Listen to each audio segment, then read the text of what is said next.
மேலும் மீறுதல் பெருகும்படிக்கு நியாயப்பிரமாணம் வந்தது. அப்படி இருந்தும் பாவம் பெருகின இடத்தில் கிருபை அதிகமாய் பெருகிற்று. ஆதலால் பாவம் மரணத்துக்கு ஏதுவாக ஆண்டு கொண்டது போல கிருபையானது நம்முடைய கர்த்தராகிய இயேசு கிறிஸ்துவின் மூலமாய் நீதியினாலே நித்திய ஜீவனுக்கு ஏதுவாக ஆண்டு கொண்டது. ஆகையால் என்ன சொல்வோம்? கிருபை பெருகும்படிக்கு பாவத்திலே நிலை நிற்கலாம் என்று சொல்லுவோமா? கூடாதே. பாவத்துக்கு மரித்த நாம் இனி அதிலே எப்படி பிழைப்போம்? ரோமர் 5ஆம் அதிகாரத்தில் கடைசி 2 வசனத்தையும் 6ஆம் அதிகாரத்தில் முதல் 2 வசனத்தையும் இப்போது நான் வாசித்தேன். நான் முன்பே பார்த்தது போல்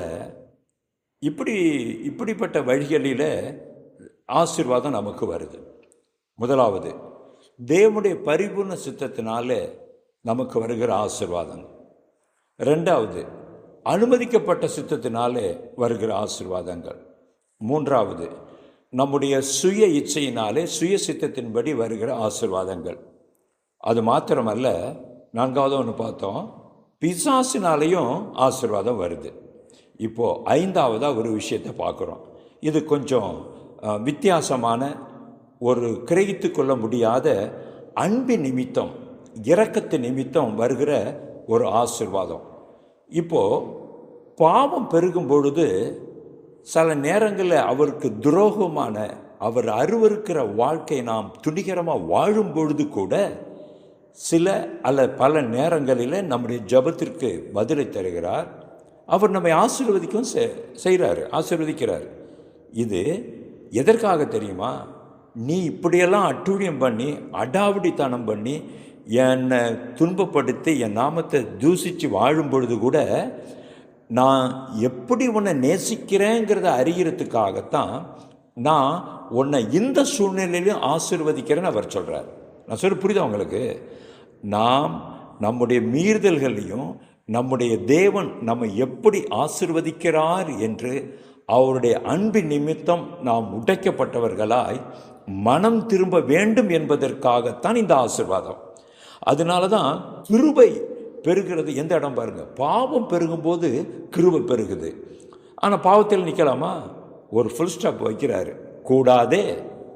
பாவத்துக்கு மரித்த நாம் அதில் எப்படி பிழைக்க முடியும்? இப்போ நீ நினைக்கலாம், கர்த்தரனை ஆசீர்வதிக்க தான் செய்கிறாரு, நான் இப்படி தான் வாழ்கிறேன், உலகத்தான பொறுத்து தான் நான் இருக்கிறேன், எல்லா காரியம் செஞ்சு, ஆனால் கர்த்தரனை ஆசீர்வதிக்கிறாரு. சொல்ல துணிய வேண்டாம். அது அவருடைய அன்பை நீ உணர வேண்டும் என்பதற்காக கர்த்தர் உன்னை ஆசீர்வதிக்கிறார். பாவமே கர்த்தருடைய அன்பின் மகிமை உன்னை மூடுவதாக.